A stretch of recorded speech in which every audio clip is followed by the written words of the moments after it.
शुरू करते हैं अपना पहला टॉपिक जो कि है वेयर हाउसिंग स्ट्रैटेजी। तो इस टॉपिक को बिल्कुल सिंपल शब्दों में अगर मैं बोलूँ, जब भी हम किसी प्रोजेक्ट में काम करते हैं या कोई भी चीज़ बनाते हैं तो उससे पहले जो भी हम उसका एक आर्किटेक्चर तैयार करते हैं, जो भी उसका एक स्ट्रक्चर, डिज़ाइन, ब्लूप्रिंट, कुछ भी बोलो, ठीक, उसकी एक प्लानिंग करते हैं बनाने से पहले, ताकि हमें पता रहे कि ये जो भी हम बनाने जा रहे हैं उसमें कितना पैसा लगेगा, हमें क्या क्या हार्डवेयर, क्या क्या सॉफ्टवेयर की ज़रूरत पड़ेगी, और वो सॉफ्टवेयर हम कहाँ से लेंगे। अगर वहाँ से लेंगे तो महंगा पड़ेगा, तो उसका अल्टरनेटिव सोर्स क्या है। इस तरह की जो भी चीज़ें जो भी हम प्लानिंग करते हैं, यही क्या स्ट्रैटेजी है। वेयर हाउसिंग स्ट्रैटेजी बिल्कुल ऐसा ही है। रीड करते हैं एक बार। A warehousing strategy is a long term plan और ब्लू प्रिंट, मतलब एक लॉन्ग टर्म प्लान कहो या इसे ब्लू प्रिंट कहो। It decides how a company will build its data warehouse, मतलब इसमें क्या डिसाइड किया जाता है कि जो कंपनी वो अपना डेटा वेयर हाउस कैसे बनाएगी, मतलब कौन से सॉफ्टवेयर, कौन से हार्डवेयर, कौन से सॉफ्टवेयर टूल्स यूज़ करेगी, और उसका आर्किटेक्चर कैसा दिखेगा। और साथ में ये भी यहाँ पे हम डिसाइड करेंगे कि जो भी हम डेटा वेयर हाउस बना रहे हैं तो उससे हमारे बिजनेस में क्या क्या बेनिफिट्स हमें मिलेंगे। तो ये सारी चीज़ें जो भी हम प्लान करते हैं, इसे ही हम कहते हैं वेयर हाउसिंग स्ट्रैटेजी। अब अगर हम कोई चीज़ कर रहे हैं तो उसका हम क्यों ही करेंगे कोई काम, अगर उसका कोई ना कोई बेनिफिट नहीं होगा तो वेयर हाउसिंग स्ट्रैटेजी की क्या इंपॉर्टेंस है ये देख लेते हैं। सबसे पहली इंपॉर्टेंस है बिजनेस अलाइनमेंट। अब बिजनेस अलाइनमेंट नाम से समझ में आ रहा है, मीन्स बिजनेस के साथ अलाइन होना। तो कोई भी प्रोजेक्ट, किसी भी प्रोजेक्ट में जब कोई कोई कंपनी काम करती है तो वो इस बात का ध्यान रखती है कि जो हमारा प्रोजेक्ट है वो हमारे बिजनेस गोल के साथ अलाइन होके चले या अलाइन रहे। जैसे कि अगर हमारे जो कंपनी है, जो भी हमारा बिजनेस है, उसका मेन गोल है कि कस्टमर सेटिस्फेक्शन ज़्यादा हो, भले ही प्रॉफिट उतना उतना ना हो, तो हम जो भी प्रोजेक्ट बनाएंगे वो उसी हिसाब से ही डेवलप करेंगे। तो क्या लिखा है इसमें वेयर हाउसिंग स्ट्रेटजी में, बिजनेस अलाइनमेंट कैसे क्या है देख लेते हैं। It ensures that the data warehouse provide the exact data and reports that manager actually needs for decision making, मतलब मैनेजर को जो डिसीजन मेकिंग के लिए जो जो हमें एग्जैक्ट डेटा और रिपोर्ट चाहिए मैनेजर को, वही हमें मिलना चाहिए डेटा वेयर हाउस से। ठीक, तो इसलिए हम स्ट्रेटजी बनाते हैं, तभी हम उस हिसाब से वो चीज़ें कर पाएंगे। तो पहला तो इम्पोर्टेंस तुम समझ गए। दूसरा है कॉस्ट कंट्रोल। ये भी नाम से ही समझ आता है। Setting up a data warehouse cost a huge amount of money, क्योंकि देखो डेटा वेयर हाउस बनाने में बहुत सारा पैसा, बहुत टाइम, बहुत एफर्ट लगता है।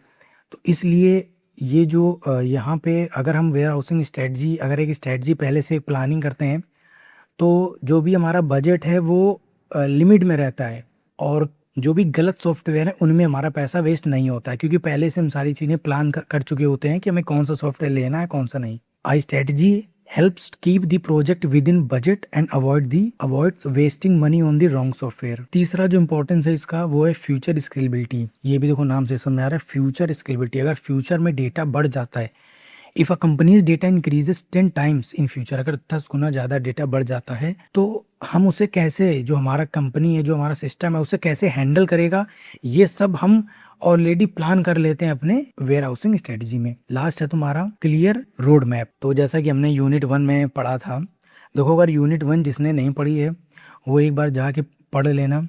इसी चैनल में वीडियो मिल जाएगा, वन शॉट है, ज़्यादा बड़ा नहीं है, 1 घंटे का है, लेकिन उस 1 घंटे में मैंने इतना ज़्यादा कंटेंट दे दिया है। अगर वो यूनिट पढ़ लेते हो तो इस पूरे सब्जेक्ट की जितनी भी बाकी की 4 यूनिट हैं उसके बारे में एक ओवरव्यू मिल जाएगा। बहुत सारे ऐसे टर्म हैं, जैसे ETL यहाँ पे वर्ड आ गया, तो ये मैंने यूनिट 1 में बहुत बहुत अच्छे से, बहुत प्रैक्टिकली अच्छे से समझाया हुआ है। तो इसलिए मैं हाईली रिकमेंड करूँगा कि यूनिट 1 एक बार ज़रूर जाके पढ़ लेना। तो पढ़ते हैं जरा इस पॉइंट में क्या है। क्लियर रोड मैप, हमें एक क्लियर रोड मैप मिल जाता है वेयर हाउसिंग स्ट्रेटजी से, लेकिन कैसे। देखो हमने यूनिट वन में पढ़ा था कि डेटा वेयर हाउस को, मतलब डेटा वेयर हाउस बिल्डिंग के जो स्टेप्स हमने पढ़े थे, कि सबसे पहले हमारा ETL स्टेप होता है, यानी डेटा को एक्सट्रैक्ट करते हैं सोर्सेज से, डिफरेंट डिफरेंट सोर्सेज से। इसके बाद हम उसे ट्रांसफॉर्म करते हैं, फिर हम उसके बाद लोड करते हैं उसे डेटा वेयर हाउस में। ठीक, तो हमारा ETL स्टेप कंप्लीट हो जाता है। जब डेटा वेयर हाउस बन जाता है तो उसे हम डिवाइड कर देते हैं डिफरेंट डिफरेंट मार्ट्स में, यानी डेटा मार्ट्स में। तो ये जो प्रॉपर एक जो पूरा एक जो स्टेप है, तो हमें स्टेप बाय स्टेप टाइमलाइन मिल जाती है, जिससे कि कन्फ्यूज़न नहीं होता है। तो ये हो गया हमारा क्लियर रोड मैप। तो ये 4 इंपॉर्टेंस थे। हाँ, तो हमने क्या क्या देखा, हमने देखा वेयर हाउसिंग स्ट्रैटेजी क्या होती है और उसकी इंपॉर्टेंस देख ली हमने। अब बात करते हैं types of warehousing strategy. मतलब कि ये जो वेयर हाउसिंग स्ट्रेटजी है उसमें दो अप्रोचेज होती हैं। To build a data warehouse mainly two popular strategies यानी approaches are followed in the industry. मतलब इंडस्ट्री में मेनली दो ही तरीके की सबसे ज़्यादा पॉपुलर स्ट्रेटजी हैं, वही मैंने यहाँ पे लिख दिया है। पहली जो स्ट्रेटजी है यानी पहली जो अप्रोच है वो है टॉप डाउन स्ट्रेटजी यानी टॉप डाउन अप्रोच, ये बिल इनमॉन ने दी थी। और जो दूसरी है बॉटम अप अप्रोच, ये रैल्फ किम्बल ने दी थी। तो सबसे पहले देखते हैं कि दोनों अप्रोच में क्या होता है। टॉप डाउन में क्या होता है, जो हमने यूनिट 1 में एक जो स्टेप पढ़ा था डेटा वेयरहाउस बनाने का, वही जो स्टेप है ना, बिल्कुल यही होता है टॉप डाउन अप्रोच में। कि सबसे पहले हम लोग क्या करते हैं, first build a large central and highly normalised data warehouse EDW for the entire company.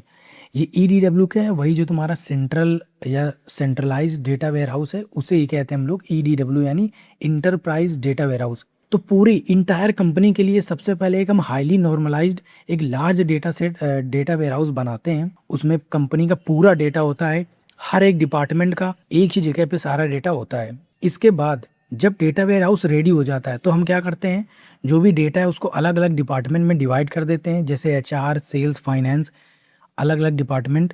किसके लिए, डेटा मार्ट्स के लिए। तो हम छोटे छोटे डेटा मार्ट्स बना देते हैं जो कि अलग अलग डिपार्टमेंट के होते हैं। तो ये होता है टॉप डाउन अप्रोच में। अब देखते हैं बॉटम अप अप्रोच में क्या होता है, फॉलो द रिवर्स अप्रोच। मतलब कि ये जस्ट इसी का उल्टा। मतलब सबसे पहले तुम यहाँ डेटा मार्ट्स बनाओगे और इसके बाद तुम उन्हीं को जो डिफरेंट डिफरेंट डेटा मार्ट्स हैं उन डिफरेंट डिफरेंट यानी अलग अलग डिपार्टमेंट के, उनको तुम फिर कनेक्ट कर दोगे यानी आपस में सबको कंबाइन कर दोगे और एक लार्ज डेटा वेयरहाउस बना दोगे।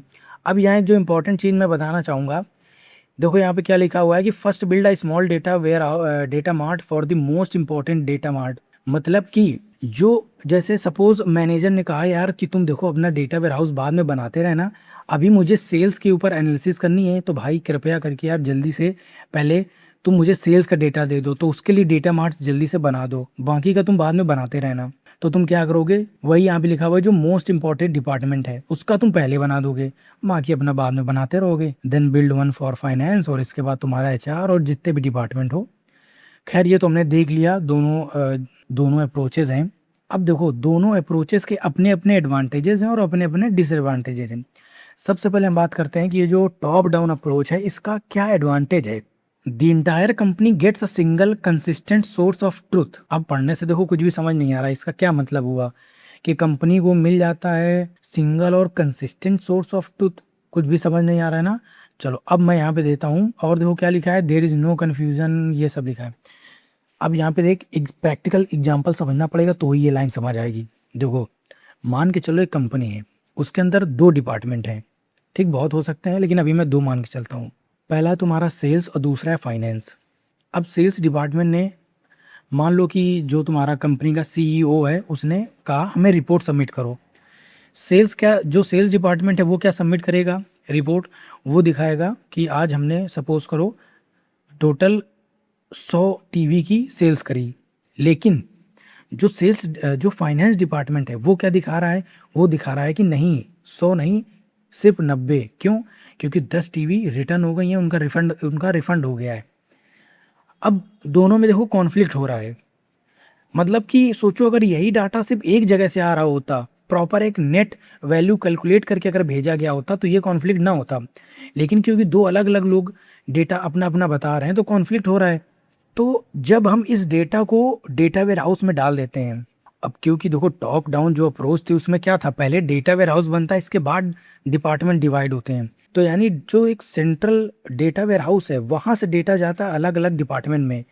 तो वह जब सेंट्रल एक ही जगह से डेटा जा रहा है तो वहाँ पहले ही हम क्या करते हैं, जो भी डेटा साइंटिस्ट होते हैं या और भी कुछ कह सकते हो, लेकिन मैं अभी के लिए मान के चल रहा हूँ जो भी डेटा साइंटिस्ट हैं, मतलब जो डेटा को हैंडल कर रहे हैं, तो वो उस जो डेटा वेयर हाउस में जो भी डेटा है उसको उसमें एक नेट वैल्यू कैलकुलेट कर देंगे वो, कि टोटल क्या है 90, जो नेट वैल्यू जो सेल की है वो 90 ही है। तो वहाँ से जब डेटा जाएगा अलग अलग डिपार्टमेंट में तो वो डेटा बिल्कुल कंसिस्टेंट होगा। मतलब कि एक ही सोर्स से, सिंगल सोर्स से आ रहा है और कंसिस्टेंट है वो। इसलिए यहाँ पे लिखा हुआ है कि जो इंटायर कंपनी है gets a single and consistent source of truth. वहाँ कोई कन्फ्यूजन नहीं रहती, देयर इज नो कन्फ्यूजन और इनकन्सिस्टेंसी इन डेटा। खैर तुम समझ ही होगे, ज़्यादा डीप में जाने की जरूरत नहीं है, टाइम वेस्ट होगा।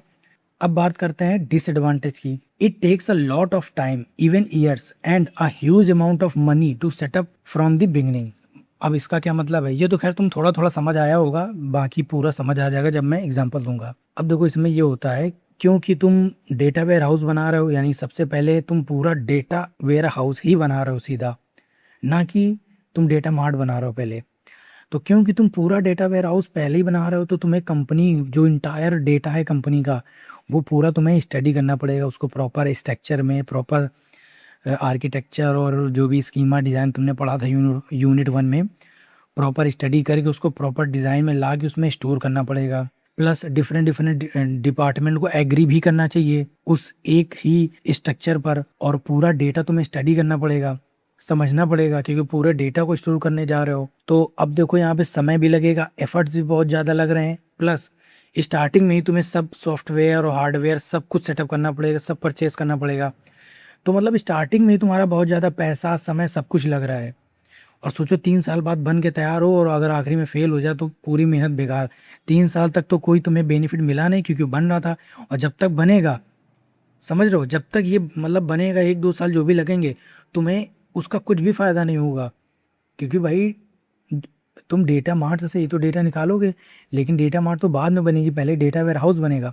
तो जब तक ये अप्रोच लगा कि जो भी कंपनी काम करेगी, तो जब तक पूरा डेटा वेयर हाउस बन नहीं जाएगा, तो उसको मतलब वो फिर कोई एनालिसिस नहीं कर पाएगी, ना ही उसको कोई इसका बेनिफिट मिलेगा। तो ये सब डिसएडवांटेज में लिख देना, जाके एक बार और इसको रीड कर दूँ। It takes a lot of time, even years and a huge amount of money to set up. Plus ये भी लिख देना कि जब तक पूरा कंप्लीट नहीं होगा, तो कंपनी मतलब एक तरीके से शॉर्ट में लिख देना, अर्ली एक्सेस नहीं इसमें मिलता है। चलो अब बात करते हैं बॉटम अप अप्रोच के क्या एडवांटेज हैं। सबसे पहला क्या है कि results are obtained very quickly within a few months and the initial cost is very low.